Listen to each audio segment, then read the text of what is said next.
Եգիպտոսի Շարմ էլ-Շեյխ հանգստավայրում աշխարհի տասնյակ երկրների ղեկավարների ներկայությամբ ստորագրվեց Գազայի հատվածում կրակը դադարեցնելու մասին համաձայնագիր, որի հիմքում Թրամփի 20 կետանոց առաջարկն է։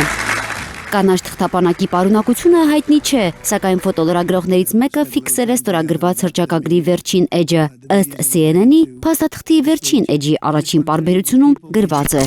Մենք նպատակ ունենք խթանել հանդուրժողականությունը, արժանապատվության նկատմամբ հարգանքը եւ հավասար հնարավորությունների ապահովումը յուրաքանչյուրի համար, անկախ ռասայից, կրոնից կամ էթնիկ պատկանելիությունից, որպեսզի մեր տարածաշրջանը վերածվի մի վայրի, որտեղ բոլոր մարդիկ կարող են իրականացնել իրենց ձգտումները խաղաղության, անվտանգության եւ բարգավաճման միջավայրում։ Փաստաթղթի տակ Միացյալ Նահանգների, Եգիպտոսի, Քաթարի եւ Թուրքիայի առաջնորդների ստորագրություններն են։ Հակամարտության կողմեր Իսրայելի ու Համասի ստորագրությունները չկան։ Նրանք ներկա չէին խաղաղության համաձայնագրի կնքմանը։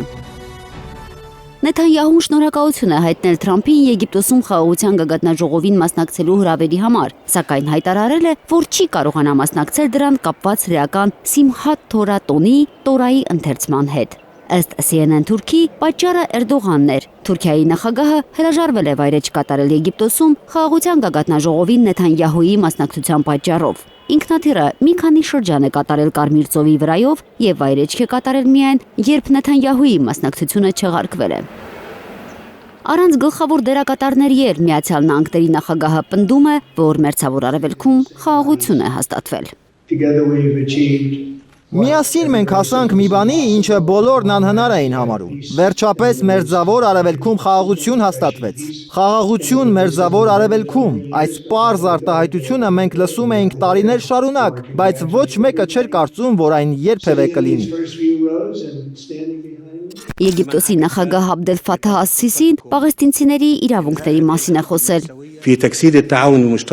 Առաջիկա օրերին Եգիպտոսը Միացյալ Նահանգների եւ բոլոր գործընկերների հետ կաշխատի Գազայի վերակառուցման ուղղությամբ, հիմնվելով Գազայում պատերազմը դադարեցնելու ձեր առաջարկած ծրագրի վրա, նպատակ ունենալով վերադարձնել պաղեստինցի ժողովրդի հույսն ու ապահովել բարեկեցիկ պայմաններ ապրելու համար։ 2 տարի անց հրադադարի առաջին փուլով Իսրայելն վերադարձել բոլոր ողջ 20 պատանդները։ Կարմիր խաչը Թել Ավիվ նաև 4 մարմին է հասցրել։ Իսրայելական բանտերից բանտարկված ու դատապարտված մոտ 2000 պաղեստինցիներ են ազատ արձակվել։ Ծովինար Բարխուդարյան, Նորայր Հակոբյան, Հայլուր։